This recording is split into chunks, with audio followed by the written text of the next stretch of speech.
has called for a faithful throughout the country to observe a fortnight for freedom, a special period of prayer, study, catechism, and public action that will emphasize both a Christian and American heritage of liberty. This 2-week period stretches from June 21st until tomorrow, July 4th, and will be bracketed by special masses in Baltimore and Washington.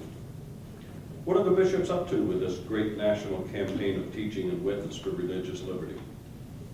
In keeping with their responsibilities as shepherds of the faith, they are calling on their people and anyone who pays heed to a heightened awareness of the centrality of religious freedom from any civilized society that claims to recognize equal dignity of human beings.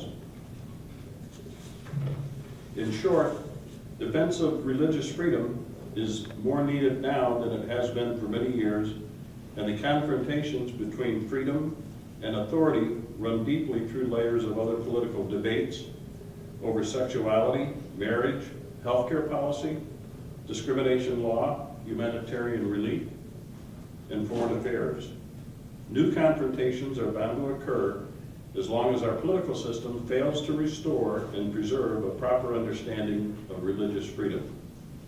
Such a restorative effort is the purpose of the Fortnight for Freedom. As Archbishop William Laurie of Baltimore, chairman of the Ad Hoc Committee, said at the Bishops' Annual Conference, the fortnight is not about parties, it's not about candidates or elections. It is about the issue of religious freedom. Religious freedom knows no party. The bishops are responding to an aggressive secularism that happens to be led by a democratic administration. Responding is the key word here, for the bishops are not starting a fight, but neither are they backing away from one. The introduction to Philip Gray, he comes to us from Buffalo. He is the president of Catholic Attorneys for Life and Liberty, referred to as CALL. That is a Western New York-based nonprofit that was formed by local Catholic attorneys. CALL's mission is to provide education on natural rights and legal support for the faithful who might be challenged by government at any level or by non-government individuals or groups defending or proclaiming Christian principles. Patrick graduated from the University of Buffalo with his law degree, advanced law degree, and a Master's of Business Administration. He's a volunteer for attorney for the Alliance Defense Fund, writes a regular column for the national biweekly print magazine, The New American. He works in-house locally at a locally based corporation and lives in the town of Clarence with his wife and children. Patrick loves spending time with his family and prays that God will bless him and his wife with more. Patrick's speech today is entitled Morality Under Siege, and we'll review today's legal and political environment in light of papal teaching. What's a good Catholic to do when civil government becomes openly hostile to traditional moral values? Patrick hopes to give the listeners practical advice based on the wisdom of the popes who lived throughout the rise of the modern nation state and the tyrannical totalitarianism, I've always had trouble with that, of the 20th century. It's our pleasure to welcome Patrick. Thank you very much.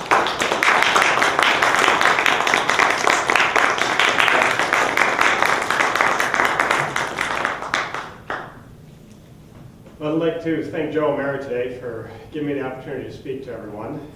As Joe mentioned, my name is Patrick Cray, and I'm the president of Catholic Attorneys for Life and Liberty. It's going to be tough after the lineup of speakers that you've had. I saw all the different names that you had. So I know you've heard a lot about the topics that I'm going to discuss today, but I hope to give you something that you haven't been introduced to yet with my speech. So a lot of people, when I explain to people that I'm the president of Catholic Attorneys for Life and Liberty, and it's a local Western New York-based nonprofit that I and some other attorneys formed, they ask, well, why did you do this? What is the purpose of the call? Excuse me, I had a little bit of cold.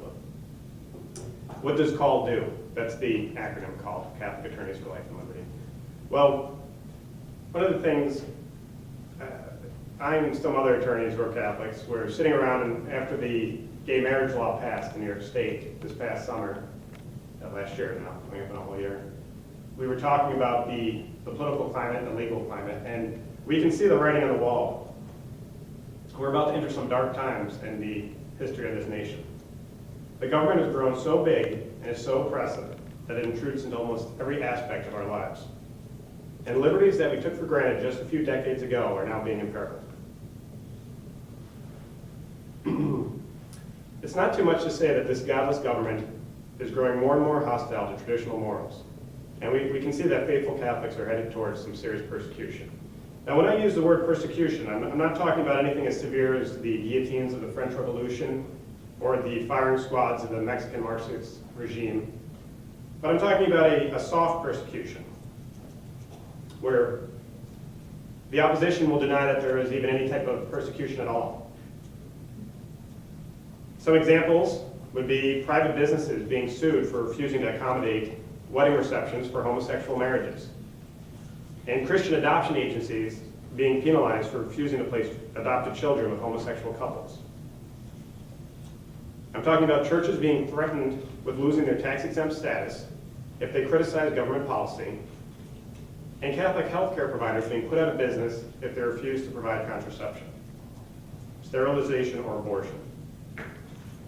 I'm also talking about parents being told by the government what they can and cannot teach their own children, and proposals by politicians to criminalize traditional moral teaching on human sexuality as hate speech. Catholics and other Christians are being relegated to second-class citizens because we refuse to accept the dictates of secular government. Now, those on the other side of the debate are going to dismiss our concerns as being alarmist, but we're already witnessing some of these types of harassments in similar nations that have adopted similar policies. And we're actually beginning to see it happening right now in this country. We cannot wait until it's too late to stand up for our freedom. This is the opportunity we've been presented right now, is to stand up and let them know that we're not going to back down. We cannot wait until it's too late to stand up for our freedom. So, in summary, Call's purpose is to stand ready to aid all who might be challenged by government at any level or by non-government individuals or groups for defending or proclaiming Catholic principles. So enough about Call, I'm just going to get into my speech now. The title of my speech is Morality Under Siege, and the question, the theme for the speech is, what's a good Catholic to do when civil government becomes openly hostile to their traditional moral values? And that's exactly where we find ourselves today. We're in the latest phase in a long struggle between forces on the left and right, where now the left is using political action to force their agenda on us. We need to be very careful here because our opposition is extremely cunning. They've waged an extremely well-done public relations campaign to make us look like the bad guys. One of their smarter tactics is to try and conflate the methods that we're opposed to with groups of people. You see, if they do that, then it becomes a lot easier for them to label us as bigots. For instance, look at how they approached gay marriage in New York State. It was all about marriage equality. You remember that? That was the name of the law, is the marriage equality law. And who doesn't like equality? How can you be opposed to equality? And who wants to, I have a better question, who wants to be labeled as being against equality? What's wrong with you? You're opposed to equality? These people just want equality. You know, that's not something you want to get put down in a newspaper. Patrick Ray does not like equality. So this is part of their strategy. They change the terminology and they try to conflate, like I mentioned, the methods that we're opposed to with groups of people to make it look like we're opposed to actual groups of people, when in reality we're opposing the methods that they're using. This was extremely smart redefinition of words, which was used and adopted and repeated by the mainstream media and politicians. So we need not to use their terminology. This is important, but words are not the end-all be-all here. We need to look beyond the words to see what it is that they're implying when they use the term marriage equality. And they go beyond mere implications here. They go the whole 9 yards. They're saying that we are against gay people. They're saying that we hate gay people. They're saying that since we are against gay people and that we hate gay people, we oppose gay marriage. Is that true? No. Does anyone here recall the verse from the Bible where Jesus said, "But I say to you, love your enemies and hate gay people"? Anybody know that quote from the Bible? No, it's not in the Bible. What about the Catechism of the Catholic Church? Can anyone tell me where the Catechism says that a faithful Catholic must hate gay people? Does it say that in the Catechism anywhere? No, it does not. As a matter of fact, what the Catechism says is that gay people must be accepted with respect, compassion, and sensitivity. So we really need to confront this notion that Catholics and other faithful Christians hate gay people. We must not let the political left have our opposition to gay marriage be conflated with some broader opposition to homosexual individuals. This is absolutely not the case.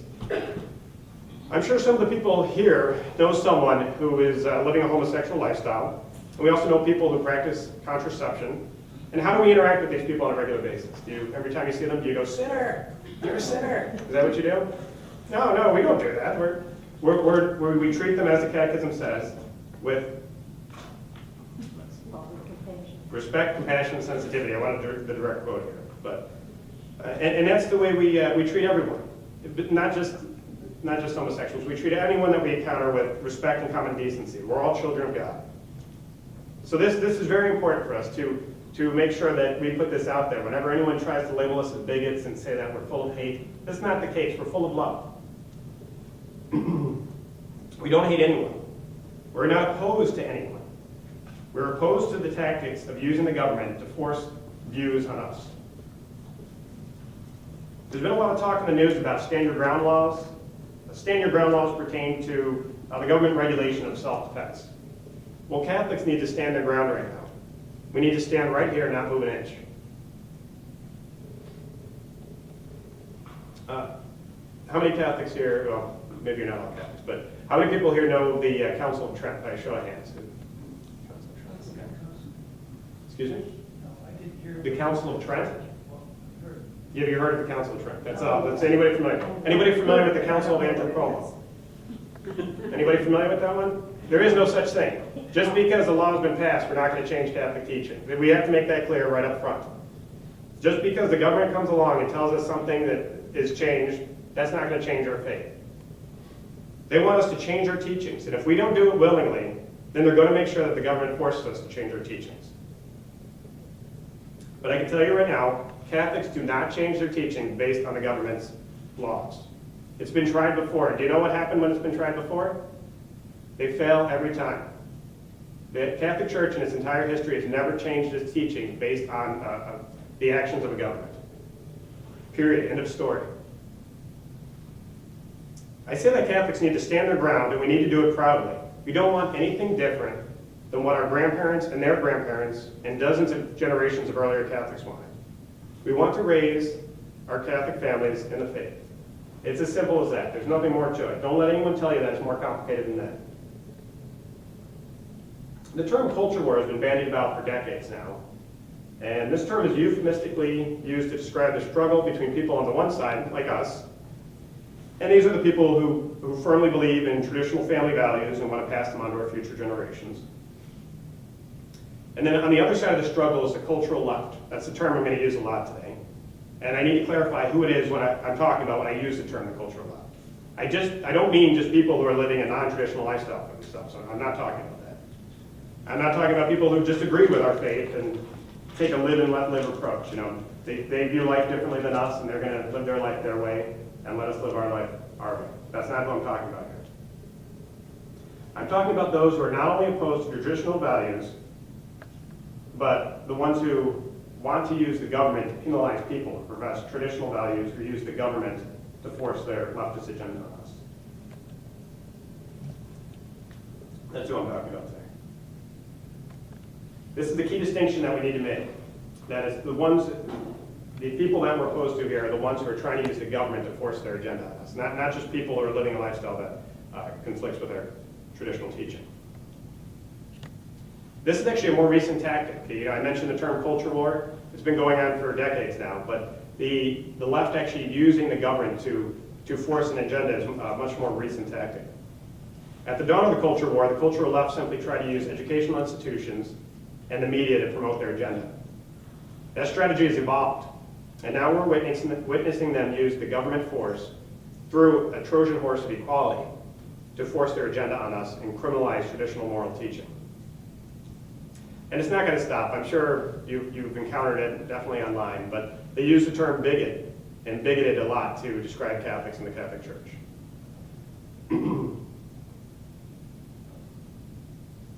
It was George Washington who said, "Government is not reason, it is not eloquent, it is force. Like fire, it is a dangerous servant and a fearful master." Well, I fear that we might be about to get burned by a raging inferno. Washington said government is force, and that's really what this is all about. Make no mistake about it, my friends. This is about force and coercion. Does the government have the right to force you to do what it says? This contraception mandate is a perfect example of the hypocrisy of secularists like Obama, who express outrage whenever they feel someone is attempting to use the force of government to impose their religious agenda on others. But isn't this exactly what Obama is doing right now with this mandate? Isn't he using the coercive power of the government to force a secular humanist agenda on others? How did he get to this point? We need to acknowledge how we helped to create this monstrosity that now threatens us. We cannot be selective. We cannot be selective about which liberties we expect the government to respect. Unfortunately, some of us have lost sight of what it means to be free, and instead have allowed ourselves to be fooled into believing that a benevolent government can solve all of our problems if we just give the government more power. This could not be further from the truth. We cannot turn the other way when the government violates liberties that don't mean that much to us personally, but then act shocked when the very same government infringes on liberties that we hold dear. We cannot expect the government to forcefully redistribute wealth without violating our civil liberties. We cannot expect the government to engage in endless foreign wars abroad and not threaten our economic liberties at home. We cannot expect government to become entrenched in vital services like education and healthcare, and then be surprised when it violates our religious liberties. In one way or another, we, voters, have somehow helped to create the government that now threatens our freedoms. We need to reject the type of thinking that says that government can be used as the solution to all of life's problems. Instead, we need to return to the vital limits on government power that are consistent with the natural law. And these limits are vital to protecting liberty. The Obama administration has showed us that it fails to comprehend the natural law. And understanding and respect of the natural law is key to the foundations of a free society. As Catholics, this is something that can join us together. Now, we are very fortunate because we have a long, proud intellectual history that delineates the foundations needed for a free and just society. I think some of the speakers you've had over the past 2 weeks have talked about this. So today we are witnessing morality under siege. We are witnessing what happens when the government becomes openly hostile to traditional moral values. So what is a good Catholic supposed to do? Fortunately, we are in an excellent position because as Catholics we have the time-tested wisdom of the popes to use to assist us in these troublesome times. The popes who I'm going to focus on today lived through much tougher times than us. They were there at the dawn of the modern nation state. They witnessed the political upheaval that followed, which drastically changed the societal order as it had been known for generations. They saw violent revolutions give way to the establishment of totalitarian regimes. That is a tricky word. They even lived through horrific world wars, which were on a scale that had not yet been seen by humanity. So a review of their writings can teach us a lot about the proper role of government and how government can be a dangerous threat to freedom. The time period for these encyclicals that I used for this speech are from the late 1700s to the 1950s, because this was the period in which the modern nation state as we know it today came of age. I have to say, too, that I recommend papal encyclicals to anyone looking to learn more about their faith, the church and its history. I came across this one book on it at a book sale for 50 cents. It was 50 cents when the book was originally published in the late 50s, and it was 50 cents at this book sale. So it held its value. So it's probably a reasonable investment. But, so it was a little paperback book, and actually the binding is so brittle that you have to read the pages like this, because if you open it too far, it'll fall apart. But it was an excellent book, and all it really was a collection of papal encyclicals from the late 1700s to the mid-1950s. And reading it was so mind-blowing because you have the popes witnessing the entire world drastically changing, and they're just consistent, one after the other, saying the same thing, saying, no, you can't give the government this much power. It's dangerous when the government starts to intrude into these areas of private life, and it's going to lead to disaster. And the popes were vindicated if you look at the history of the historical events that were going on at the time of the writing of these encyclicals. It was really due to the being Catholic that Catholics avoided falling into the massive errors and novelties of their times. You could see a lot of other people from other denominations kind of getting swept away in these waves of, this is a modern time, things have changed, we're going to do stuff differently now. And then when you reflect back on it, the popes were right with what they said, and it's too bad that the government didn't listen to them. The church is like a strong ship which keeps you on the right path despite all the turbulence of the ocean. And the amazing thing is when you read what the popes wrote over 100 years ago, most of it stands true to this very day. There are three common themes you'll encounter if you read papal encyclicals from this era. And these are the three themes that I think that we all need to keep in mind whenever we're looking at modern events in politics and government action. The first theme is that the family is the basis of our society, and they must always be the first concern. The natural law must always be respected, and the positive law must be rejected when it does not conform to the natural law. I'm sorry, I jumped out a little bit there. The first theme is that family is the basis of our society. It must always be the first concern. The second theme is that the natural law must always be respected, and the positive law must be rejected when it does not conform to the natural law. And finally, the third theme is that political decentralization, which is in accordance with the Catholic teachings on subsidiarity, is an important bulwark against an all-powerful central government. Now, I know that's a lot to take in. I'm going to break them up into three separate sections and discuss each.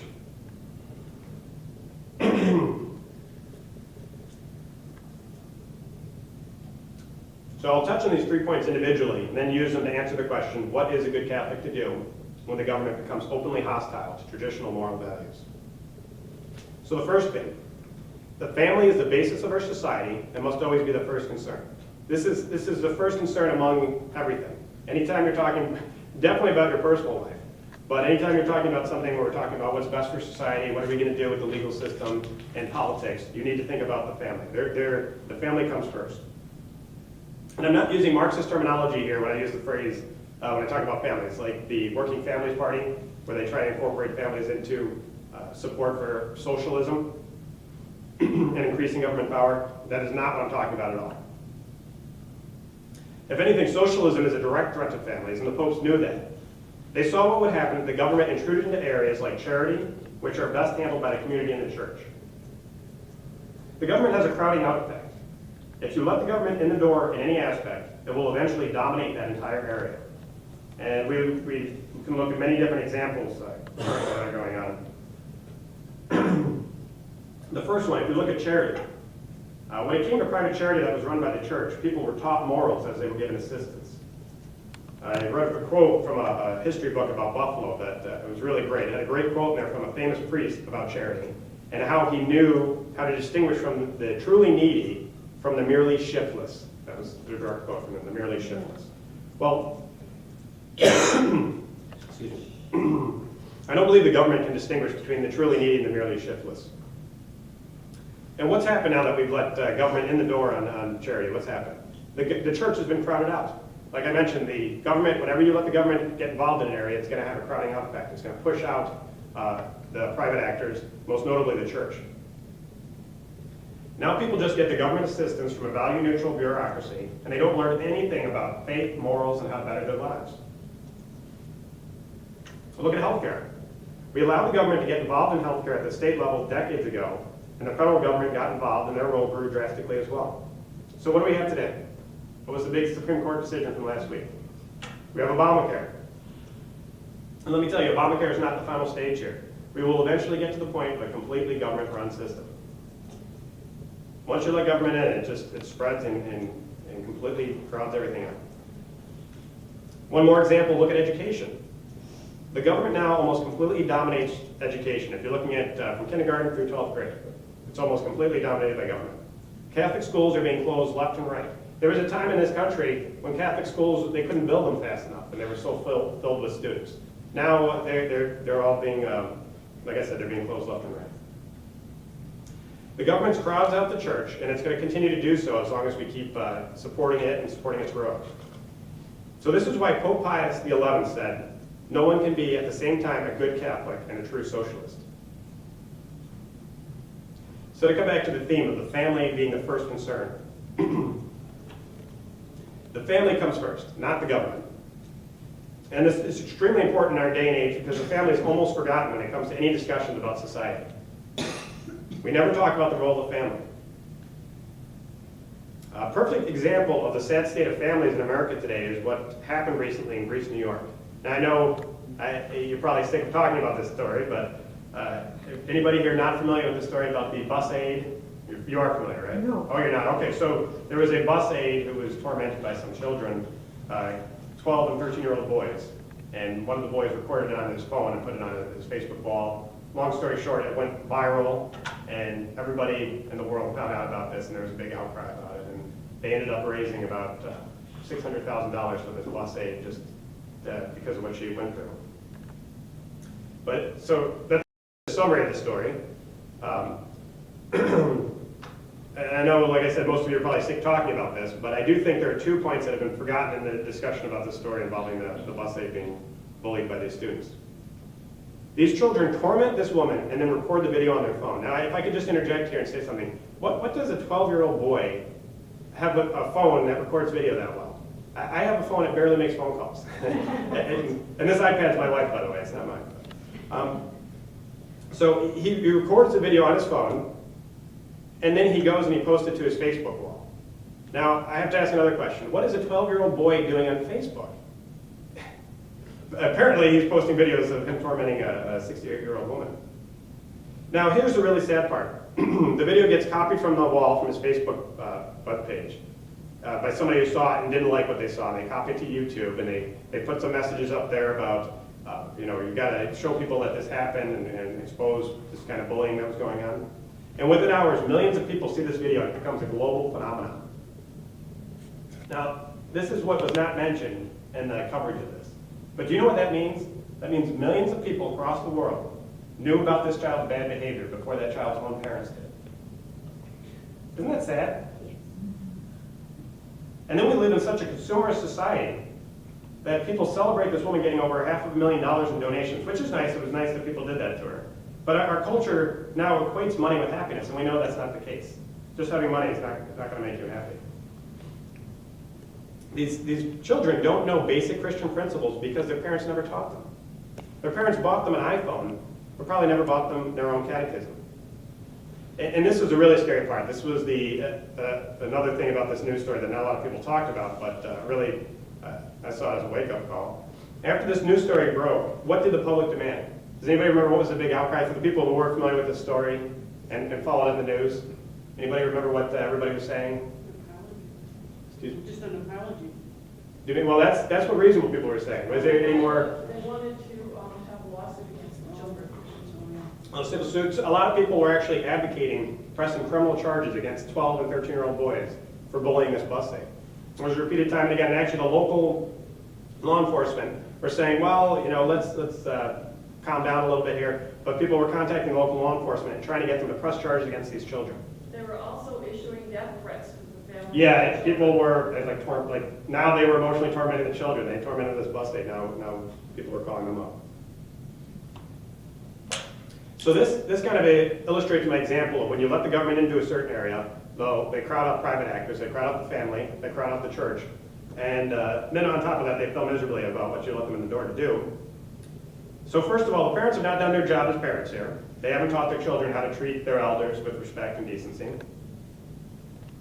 And the schools are completely clueless when it comes to teaching morals.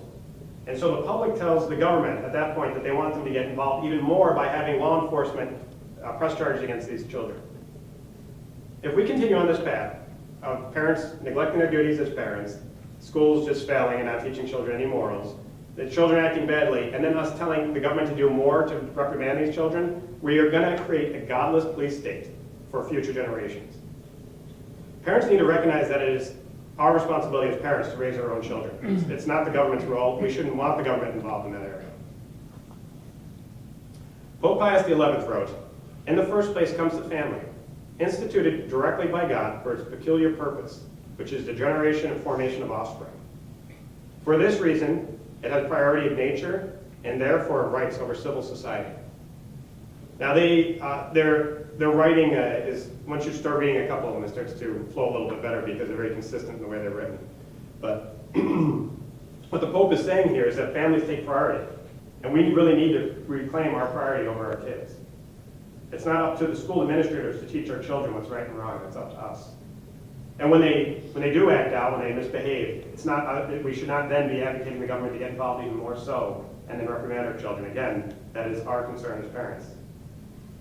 So why is the family so important to society? Is this just the outdated teachings of the Pope saying that the family comes first, the family is the basic unit of society? Well, let me ask you a question. Can anyone here think of somewhere the family unit's broken down?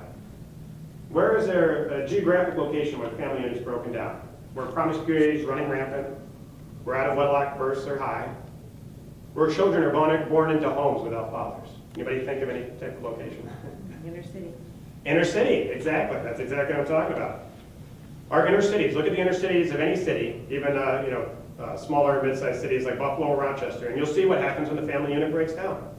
You get violence, you get high crime rates, and this is what happens when the family breaks down. This is why Pope said that the family comes first. If the family unit breaks down, you could say goodbye to the foundation of civilization. Well, LBJ, he replaced the father with a welfare check. That's alluded to in the speech. That's where it's at. Yeah, we'll talk. Well, actually, after I'm done with the speech, maybe we can come back to that point and then talk about the Moynihan report. On to the second theme. The natural law must always be respected, and the positive law must be rejected when it does not conform to the natural law. So I see you have had some topics about the natural law. We've talked about the natural law here, so I'm not going to completely go over the natural law again, but I will explain the distinction between the two. This is an ideological conflict where we find ourselves embroiled in, with two very different legal theories. One ideology is based on the positive law, and one is based on the natural law. Politicians like Obama believe that the law is whatever the government says it is. This is called legal positivism, or positive law. On the other end of the spectrum is the natural law. And Catholics long ago recognized the importance of the natural law, which is written in our hearts and is discernible by the use of human reason. Natural law clearly prescribes a difference between a just law and an unjust law.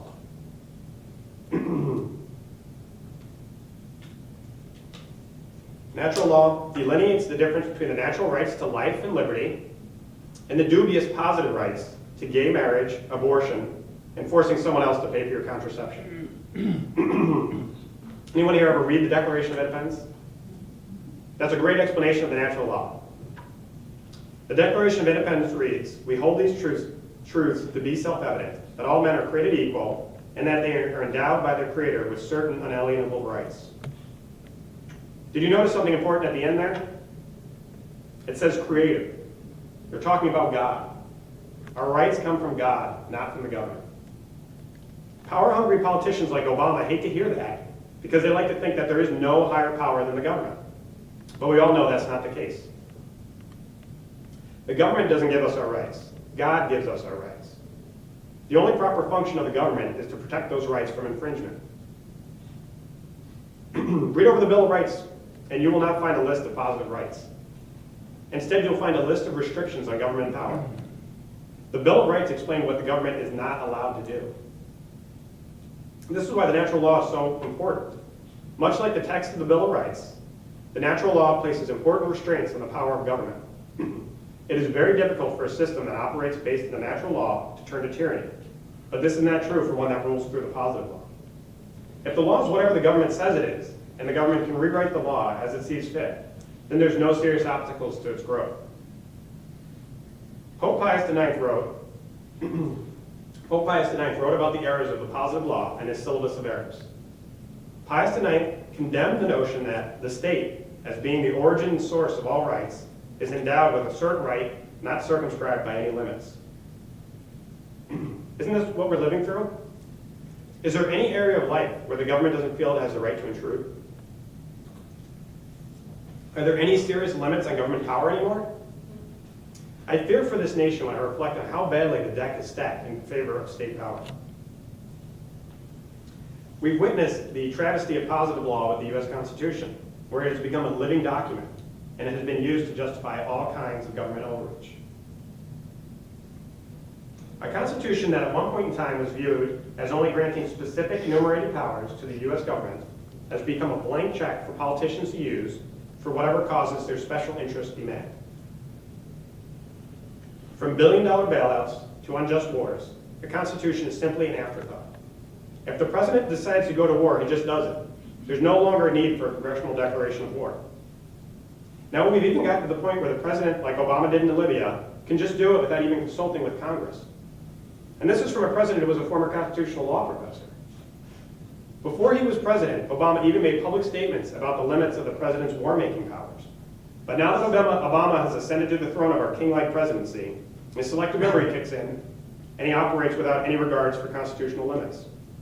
Even Mitt Romney recently voiced support for this type of executive overreach, and he stated that he would not need to consult with Congress before launching a war in Iran. It would appear that both sides of the aisle have reached a consensus that a positive law is the only way to go. Recently, Obama's Attorney General, Eric Holder, asserted that the president can kill a U.S. citizen if the president deems that person a threat to national security. I went to law school, and I must have missed class that week, because there's such a thing called as due process of law. The government shouldn't be able to just kill someone because he decides to. Near the end of last year, Obama signed the National Defense Authorization Act into law, which enables the indefinite detention of Americans. Now, of course, President Obama issued a signing statement with some flowery language. He specializes in flowery language. With some flowery language claiming that he would never do such a thing. He would never detain U.S. citizens. And this is the same man who said he would respect the conscience rights of Catholics under Obamacare. He's lied in the past. Why should we believe him now? Why should we believe that future presidents will not exercise that power? But all these examples further bolster the argument that a government that operates on the positive law is a dangerous threat to our liberty. This is a very dear concern for any of us who care about the kind of world that we're giving to our children. One only has to look through the bloody history of the 20th century to see the violence inflicted on humanity by runaway governments. Pope Pius XI wrote, "Human laws in flagrant contradiction with the natural law are vitiated with a taint which no force, no power can mend." So try as they might, the government will not be able to circumvent the natural law. And we need to stand strong and remind them of that every time they try.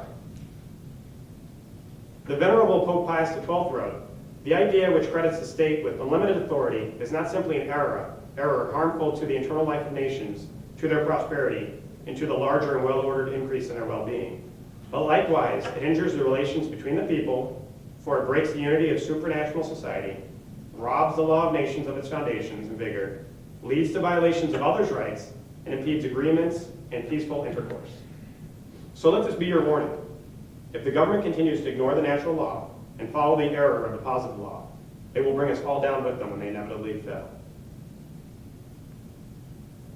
Okay, the third and final theme, political decentralization, which is in accordance with Catholic teaching on subsidiarity, is an important bulwark against an all-powerful central government. Pope Pius XI wrote, just as it is gravely wrong to take from individuals what they can accomplish by their own initiative and industry and give it to the community, so also it is an injustice and at the same time a grave evil and disturbance of right order to assign to a greater and higher association what lesser and subordinate organizations can do." That's a nice summary of the Catholic principle of subsidiarity. Political decentralization is perfectly in accord with this. If you look at the history of the United States, you can see that we're on a very long march towards political centralization at the federal government level. When we started out, the federal government was very small. In the 1800s, the size of the federal government was smaller than most states today. Now, it's enormous. It's all over the world. Political centralization is bad in practically every respect. Governments can be restrained if they are small and close to the people. But the further you get away from the people, the more likely it is that the government will grow bigger and bigger and eventually become a threat to the liberty of the citizens. So we need to oppose the centralization of political power. Obamacare is a perfect example of something that we can all join together in opposition to. We must stand firm in our resistance to aggrandizing power in the federal government. We must also show similar resistance when it comes to giving more and more power to the New York State government. We should not be looking for Albany or Washington, D.C. to solve our problems. So what are we to do?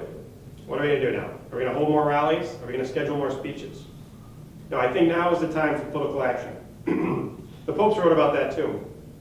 They witnessed all this political upheaval and society and culture changing so drastically. And a lot of times, people have a natural inclination to just say, forget this, I'm just going to go, I'm going to homeschool my kids, take them, and not have them deal with these other kids who are so poorly behaved, and I'm just not going to follow politics anymore. Both candidates are so terrible, and basically just give up. But the popes, even when they were going through much worse, they said not to give up on political action. We must not be afraid of confronting the enemy. The cultural left is now using political means to win this struggle. We cannot afford to sit on our hands and hope for the best. So what can we do politically? You might think that we're not a strong enough constituency to make an impact in politics. And I would say, to some extent, I'd have to agree with that. But that's because we've grown too complacent. We've accepted the scraps that have been thrown our way as good enough. Case in point is, in my congressional district, we had an election not too long ago where the Republican candidate promoted herself as pro-life, even though she supported keeping abortion legal during the first 3 months of pregnancy. Does that make any sense to anyone? No. It's complete nonsense. And it's political fence sitting, hoping to ride into office without having to take a strong stance on a controversial issue. Now, fortunately, that candidate ended up losing. And I think that's good because we cannot tolerate people who take such weak positions on vitally important issues. We need to actually learn from the political left. The teachers union in New York State is a great example of how a political force can be reckoned with, to be a political force to be reckoned with. Now, I don't ever expect us to have that type of capital at our disposal since their funding is provided through taxation, but we can be a force to be reckoned with. Can you imagine how the teachers union would react if a candidate ran that said they would only protect the teachers' collective bargaining rights through 2/3 of the legislative session? Just like this allegedly pro-life candidate said they would protect the lives of the unborn only for 2/3 of the pregnancy. Do you think the teachers union would support a candidate who said they would only protect the union's collective bargaining rights for 2/3 of the legislative session? No, they wouldn't. They would actually actively campaign against that person. That person probably never work in politics again. And we need to show that kind of laser-like focus and determination when it comes to politics. We cannot accept any substitutes. I recently had a conversation with an evangelical homeschooling father I know who's 100% pro-life. And he voted for a candidate that wasn't 100% pro-life over one who was, just because the candidate who wasn't pro-life sent him some misleading mailings to his house, making it sound like he was pro-life.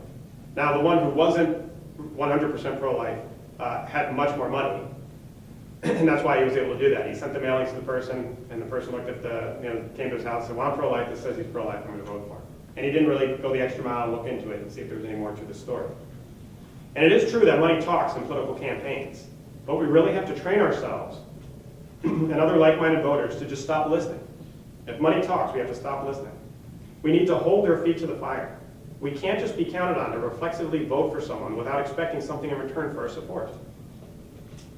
Again, we need to listen to the popes here. I mentioned the term subsidiarity in regards to government power, but we can also adopt subsidiarity in terms of political action.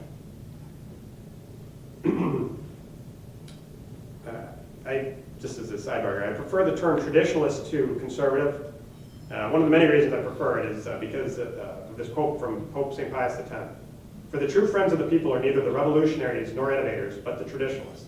And he's talking about the people like the Catholic Church there who stand for time-honored principle and traditions and aren't just going to change because someone comes along and says, oh, you know what, some PhD students did some research and says, you know what, homosexuals can raise children just as good as heterosexuals, so you should change all your teaching now. Catholics don't react like that. So I mentioned the term traditionalist. I searched the New York State Board of Elections website for any political action committee with traditionalist in it. And guess how many I found? None. 0. Now the people who put together this amazing 14-day event can certainly handle their own political action committee. And I've helped run political action committees before, PACs. They're really not that hard at the local level. My organization, CALL, would be willing to assist with pro bono legal assistance. And I suggest to you today to create a traditionalist PAC with a local focus. Now, like I said, subsidiarity, we don't want the government, big government, getting involved with local issues. We should take the same approach with the decentralization when it comes to politics. Subsidiarity is the key. Break political action down to the lower levels. You could perhaps have one traditionalist political action committee per diocese or county. How does it sound? Traditionalist, kind of Dagma PAC. I like the sound. And trust me, your money will go much further at the local level than it will at the national level. Campaigns for state office cost hundreds of thousands, and federal campaigns can easily cost millions. Local elections, on the other hand, are much more reasonable. If you raise 1,000 or a few thousand, and you give that to one candidate, you're certainly going to have an impact. And if you're smart in which candidates you endorse and which ones you don't endorse, i.e. a candidate who says they're pro-life but supports abortion for a third of the pregnancy, you need to set up a questionnaire and have the potential candidates answer key questions on non-negotiable issues. A candidate alleging to be pro-life but who supports keeping abortion legal for a third of the pregnancy can be shown to the door. Okay, I know I covered a lot of ground today, but I hope that those of you who are listening found it rewarding. We can win this struggle. Catholics who have come before us have faced much greater dangers and triumphed, and there's no reason why we can't do the same right here and now. One final thought I want to leave you with today is in regards to bullying. I mentioned the bus aid in Greece, New York, and that episode of bullying. And we've been hearing a lot in the news lately about the dangers of bullies, which something that's new to me. I just discovered this recently. I guess only gay people are bullied. When I was younger, I was bullied, and to my knowledge, I was not gay. So it's kind of weird to me that all of a sudden now the only people being bullied are gay. But we've been hearing a lot in the news about the dangers of bullies. And bullies are people who are usually in a position of power. I'm going to describe what bullying is. I think most of you know, but I'm just going to describe it. Bullies are people who are usually in a position of power over someone else, who then use that power to either take advantage of the weaker party or to humiliate them. Isn't this contraception mandate a perfect example of bullying? Yes. Isn't the federal government bullying Catholics? Yes. Yes. But remember this, when you get right down to it, bullies are really just cowards who pick what they view as a weak target and then try to tear that person down in order to build themselves up in some sick and twisted way. The truth is that bullies don't want to fight. Bullies hate it when their targets fight back. That's why the time for standing up is now. We need to aggressively defend ourselves here. We need to bring the fight to them. When I use the word fight here, I mean it in a nonviolent, humane, and merciful way. But we need to stop just being punching bags for those who want to bully us. Instead, we need to give them the fight of a lifetime. We need to show them that they can't pick on us without us fighting back. We must let it be known that Catholics will not cower in fear from any challenge. Perhaps, at the end of the day, these bullies will still get our lunch money. But maybe they'll walk away with a bloody nose and think twice the next time they want to pick on Catholics. Thank you, everyone. God bless you all. Now, I want to do a question session. You raised your hand earlier. Did you want to talk?